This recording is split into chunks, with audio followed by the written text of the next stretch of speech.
Bien-aimés dans le Seigneur, que la paix et la grâce de Dieu vous soient multipliées. C'est avec vous le pasteur Constant Clodimir, au nom de Jésus-Christ de Nazareth, encore de retour pour cette 10e sortie dans le cadre de cette série d'études sur le corps et la Bible. Bien-aimés, Dieu est en train de nous dévoiler des secrets spéciaux concernant le corps sur cette terre. C'est extraordinaire. Pour toutes ces bénédictions, je loue son nom. C'est pourquoi je vous demande de partager, de share, de subscribe, afin de permettre à quelqu'un d'autre de connaître ces secrets. Ce sont des éléments importants. La Bible nous révèle tout ça dans la vie. La vie est dans la Bible. Donc, Dieu nous révèle des choses. Dieu nous révèle des choses. Partager, subscribe, like, c'est une façon de faire marcher, de faire propager cette parole bénissante au nom de Jésus-Christ de Nazareth. Et pour cette nouvelle sortie, nous allons parler de la spécificité du corps. Vous savez, bien aimé, l'écosystème, la nature où nous vivons est remplie de corps différents. Le corps des arbres. Les arbres ont un corps, mais tous les arbres ne sont pas les mêmes. L'avocatier n'est pas le manguier. Le banquier n'est pas la chêne, par exemple. Tout comme les animaux aussi ont des corps faits de chair, de sang et d'os, mais ils sont différents. Par exemple, le colibri n'est pas l'aigle n'est pas le héon. Il y a des différences notables entre ces différents animaux. Tout comme le requin n'est pas le dauphin n'est pas comment dirais-je, la carpe n'est pas le léviathan. Il en est de même sur la terre ferme. Le lion n'est pas le tigre n'est pas le puma n'est pas le chien n'est pas le chat, etc. Mais néanmoins, ces animaux-là sont faits de chair et de sang d'os, mais ils ont des différences entre eux. Paul a noté ça en Corinthiens, chapitre 15. Il a déjà parlé de ça pour montrer que à chaque événement, à chaque sphère, il y a son corps propre. Le corps céleste n'est pas les corps terrestres. S'il y a des corps terrestres, il y a aussi des corps célestes, des corps spirituels, il y a des corps matériels. Mais ce qui est important, c'est que à chaque corps, il y a une spécificité qui lui est propre. Dieu l'a voulu ainsi. Et ça, c'est un secret spirituel important. Écoutez, bien-aimés dans le Seigneur. Prenons les animaux terrestres. Le chien a un corps, tout comme le chat. On sait bien que le chien et le chat peuvent voir le soir dans le noir sans problème, car ils ont des yeux spécifiquement adaptés à ça. Ils ont été créés comme ça. Mais pourtant, nous, les hommes, on peut voir dans le noir, mais pas comme le chien et le chat. Nous savons que le chien a la capacité de renifler des odeurs lointaines, alors que nous, l'homme, nous n'avons pas une odorat aussi puissante que le chien. Donc lui, il a été créé comme tel. Mais le chien n'est pas intelligent dans le sens qu'il détient la raison, comme les hommes détiennent la raison. Il est vrai que le chien a des spécificités liées à son corps que nous n'avons pas forcément. Mais le chien ne dépasse pas parce que nous dominons le chien car nous avons quelque chose que Dieu a mis en nous qui est la raison qui nous permet de dominer la nature entière. C'est pourquoi nous sommes la couronne de la création. Mais néanmoins, regardons bien aimé. Le chien, l'exemple du chien, il a des spécificités propres à son corps. En d'autres termes, c'est parce qu'il est dans le corps d'un chien qu'il a cette capacité, cette puissant odorat. Est-ce que le lapin a cet odorat? Non, le lapin n'a pas cet odorat. Est-ce que, quel autre animal terrestre a un odorat aussi puissant que le chien? Donc, vous voyez, à chaque animal, il y a une spécificité qui est propre au corps. Et ne pas oublier, dans la sortie 9, si vous allez regarder cette sortie, vous allez voir que la Bible nous enseigne, Dieu nous a permis de comprendre que la capacité que l'animal a dans son corps est liée à sa position spirituelle, est liée, en d'autres termes, à ce que Dieu a mis dans l'animal sur le plan spirituel. Vous savez que les animaux n'ont pas d'esprit, mais ils ont une âme. On a vu ça dans la sortie numéro 8. Les animaux ont une âme. Et cette âme, c'est sa position, c'est sa dimension spirituelle de l'animal que l'animal a. Et de cette dimension spirituelle, Dieu a mis des choses spirituelles dans cette dimension, et ces choses spirituelles ont permis à l'animal d'avoir cette spécificité dans sa vie physique, dans la vie normale. Tout comme le chien, j'ai pris tout à l'heure comme exemple. Il a un odorat puissant. C'est un trait caractéristique du chien. Regardons dans la Bible. Il y a pas mal de versets qui nous suggèrent ces genres de choses-là. Si vous lisez, et je vous encourage à lire Job 38, Job 39, Job 40, Job 41, dans ces chapitres, Dieu lui-même décrit les animaux qu'il a créés. Il explique avec une clarté extraordinaire comment il a mis des spécificités propres dans chaque animal. Vous savez que Dieu est spirituel. Lorsqu'il bénit, il bénit d'abord sur le plan spirituel. Donc, il a mis ces spécificités dans l'âme de ces animaux, et dans le corps, cette spécificité puisse se manifester. Regardez, en Job 41, versets 23 et 24, c'est un texte intéressant. Là, nous voyons que le Seigneur parle du crocodile. Il a pris tout le temps pour décrire comment il a bien fait son corps, comment ses os sont tissés, cet animal n'a peur de rien, il voit la flèche comme de la chaume, etc. Arrivé au verset 23, il dit, il laisse après lui un sentier lumineux, l'abîme prend la chevelure d'un vieillard. Sur la terre, nul n'est son maître. Il parle du crocodile. Il a été créé pour ne rien craindre. Le crocodile ne craint rien. Il est comme ça. Il regarde avec dédain tout ce qui est élevé. Il est le plus fier des animaux. Vous voyez, cette spécificité est liée à l'animal qu'on appelle le crocodile. Et vous allez voir, bien aimé, que la spécificité de l'animal détermine son rôle spirituel. Regardons en Psaume 74, verset 13-14. Il est écrit ce qui suit. Tu as fendu la mer par ta puissance. Tu as brisé les têtes des monstres sur les eaux. Tu as écrasé la tête du crocodile et tu l'as donné pour nourriture au peuple du désert. Que vient faire le crocodile dans la mer qui a été fendue par Dieu lorsque Dieu amenait les enfants d'Israël d'Égypte?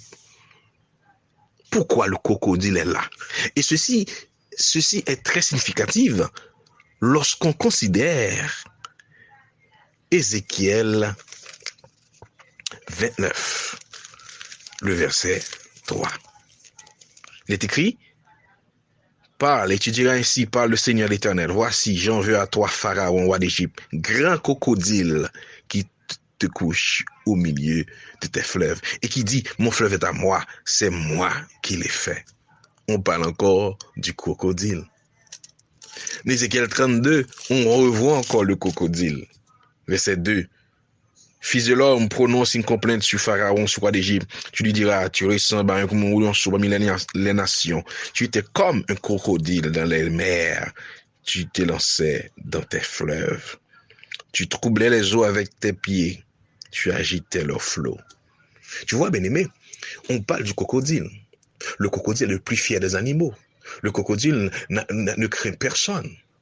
Et ça, on l'attribue à Pharaon. Pharaon n'était pas un crocodile. Lorsque Dieu fondait la mer, Pharaon, en tant qu'humain, s'était plongé dans la mer comme tout le monde et avait connu la mort.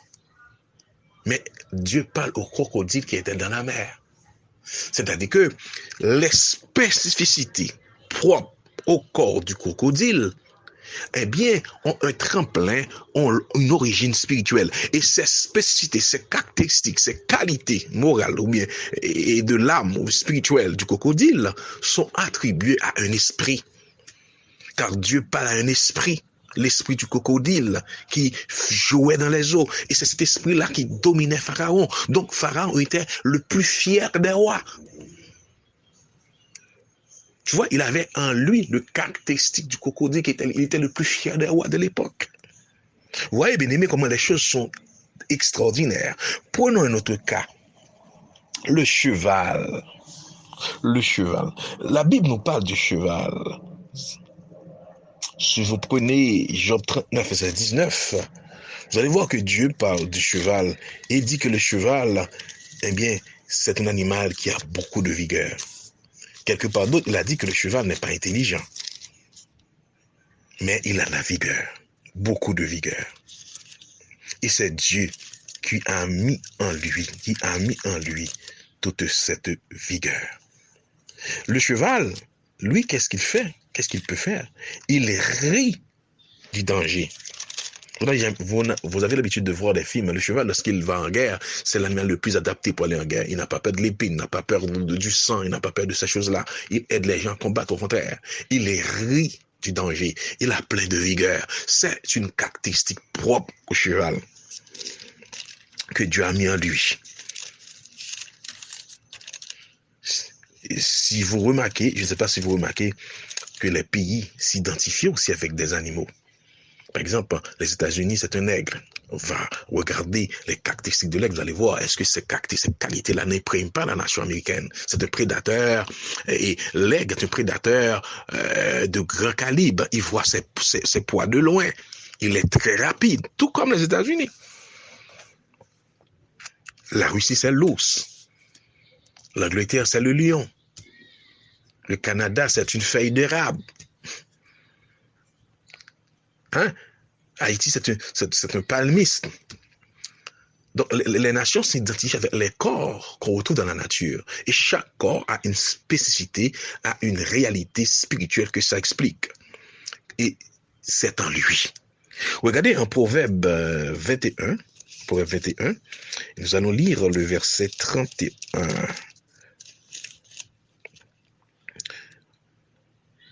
Dans ce texte du Proverbe 21, la Bible nous dit que le cheval est équipé pour la bataille. Si vous prenez, par exemple, un lapin et vous l'amenez dans un champ de bataille, qu'est-ce qui va se passer? Le lapin va s'enfuir. Il s'enfuira.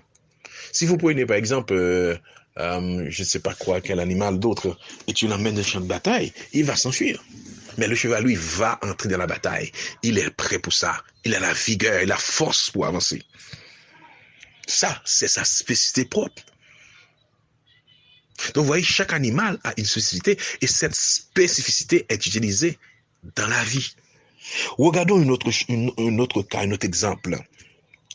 Si vous tournez vos Bibles en